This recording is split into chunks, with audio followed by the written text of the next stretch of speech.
फतेह अली खान की बात मैंने इसलिए की क्योंकि मैं नहीं चाहता हूं कोई पाकिस्तानी हिंदुस्तान के इतिहास के बारे में गलत। अरे तारक फतेह अली खान नहीं, आप सारा अली खान से कंफ्यूज कर रहे हैं इनको।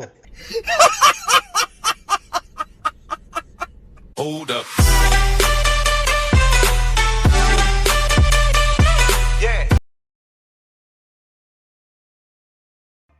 आशुतोष जी बोलिए।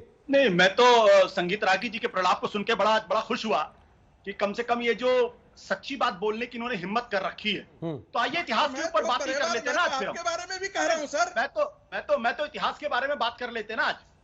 तो आइए मिटाते हैं। आप इतिहास को डिस्टॉर्शन किए। आपने इतिहास को वो बोला जो वही बात कहा जो एटली ने कहा था। नहीं, रागी साहब उन्होंने बताया अकबर सूर्य को अर्घ देता था। जो मां ने कहा कि भारत रागी साहब आपने सुना नहीं। If there is a history of India, Ragi साहब प्लीज, ये गलत बात है फिर। गलत बात। ठीक है, आपने कमेंट किया कि मेरे मित्र आशुतोष से कह रहे हैं, मैं आशुतोष के पास गया, तो अब उनकी बात सुननी चाहिए। उन्होंने बताया कि सूर्य को अर्घ देता था अकबर, वो कुछ और चीजों पर भी रोशनी डाल दिया। बोलिए आशुतोष जी, बोलिए। संगीत जी हमारे अच्छे मित्र हैं, इसलिए मैं उनकी बात का बुरा नहीं मानता। 3 बातें मैं कहूंगा, संक्षेप में कहूंगा। पहली बात, किस राजा ने किसका सर कलम किया? तो आइए शुरू करते हैं सम्राट अशोक से, जिसने अपने 100 भाइयों का सर कलम किया था। और उसके बाद जिस तरीके की खूने गर्दी उसने दिखाई थी, वो इतिहास में वैसी खूनरेंजी आज तक कहीं दिखाई नहीं पड़ती। आइए आपको ले चलते हैं 182 BC, पुष्यमित्र शुंग, जिसने ये कहा था कि जो बौद्ध भिक्षुओं का एक सिर लेके आएगा उसको 3 हम सोने की स्वर्ण मुद्राएं देंगे। और कितने हजारों लाखों बौद्ध भिक्षुओं का सिर लाया गया और कितने जो उनके विहार थे वो तोड़े गए, ये इतिहास में दर्ज है। तो किसी एक धर्म विशेष से जोड़कर उसको आतताई या क्रांताई मत बता दिए। बहुत सारे ऐसे लोग हैं। लेकिन आशुतोष जी आपने भी तो यही किया था। आपने सूर्य का अर्घ देने का अकबर का उदाहरण दिया, लेकिन ये नहीं बताया अकबर के राज में कितने लोग मारे गए, या औरंगजेब के राज में कितने लोग मारे गए, या बाबर के राज में क्या हुआ। समझ रहे हो आप? बात तो कर लेने दो। हाँ कहिए ना सर। बात तो कर लेने दो। नहीं मैं ये कह रहा हूँ, मुझे बात तो कर लेने। सर आप विक्टिम कार्ड मत ले कीजिए, ये सूट नहीं करता। आपने विक्टिम कार्ड मत ले कीजिए, आप तो सूट नहीं करता। बोलिए। सुन लो मेरी बात सुन लो। अभी वसीम वकार साहब ने कहा कि भाई हिंदुस्तान के अंदर मुगल का बाबर कैसे आया, क्योंकि राणा सांगा ने चिट्ठी लिखकर उसको बुलाया। और शिवाजी जब दिल्ली पर हमला करने गए तो वो कौन लोग थे जिन्होंने शिवाजी का साथ नहीं दिया? वो उस वक्त के राजपूत और जाट राजा थे।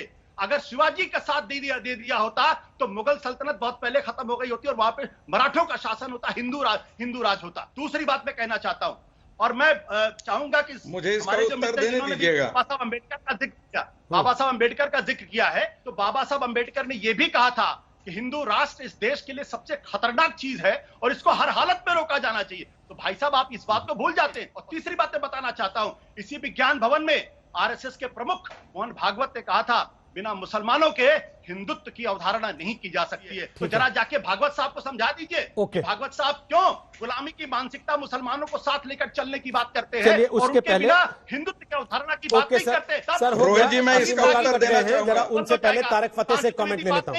तारक फतेह, आशुतोष जी नहीं, 3 बातें सर पर्याप्त है। अभी आशुतोष जी 3 पर्याप्त है, एक आगे के लिए रोक लीजिए ना सर। तारक फतेह अब छोड़ दीजिए ना, आप तारक फतेह के पास मत जाइए, आप छोड़ दीजिए आशुतोष ना। फिर आप आज देखिए असीम वकार प्यार से बोल रहे हैं, आप तलवार निकाले हुए। बाप वो काम उनका है, आपका नहीं है ना।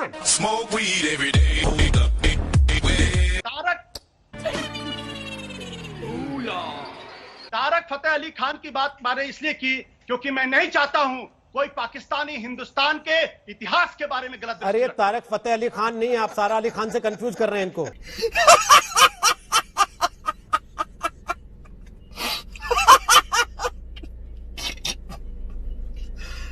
भगवान, तारक फतेह इतने तक ही है केवल, वो सारा अली खान को दिमाग से निकालिए।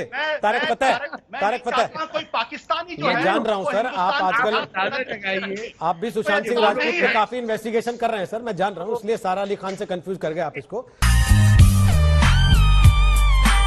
तारक फतेह, ये तो अडवाणी जी को भी नहीं मानते हिंदुस्तानी। ये तो आप पहले प्राइम मिनिस्टर थे, उसको भी नहीं मानते, क्योंकि वो जमीन जो थी जहां कुरुक्षेत्र थी, जहां पंजाब था, जहां राम के बेटे लवकेश के शहर थे, मैं वहां से हूं, इसलिए मैं हिंदुस्तानी नहीं हूं। ये हिंदुस्तानी हैं क्योंकि बिहार से होंगे, यूपी से होंगे, हिंदी बेल्ट से होंगे, तो ये हैं। सिंध से मैं हूं तो सिंध तो आपके नेशनल एंथम में है, लेकिन मैं नहीं हूं हिंदुस्तानी। और आपको चिढ़ इस बात से लगती है कि नव तरक जो है उससे निकला स्टार, सितारा, तारा, तारे के सारे संस्कृत के वर्ड हैं। आप जिन साहब ने मुझ पे इल्जाम लगाया, उनकी जहालत की मैं जिम्मेदार नहीं हूं, लेकिन कम पढ़ने का नतीजा यही होता है कि कुछ समझ में ना आए।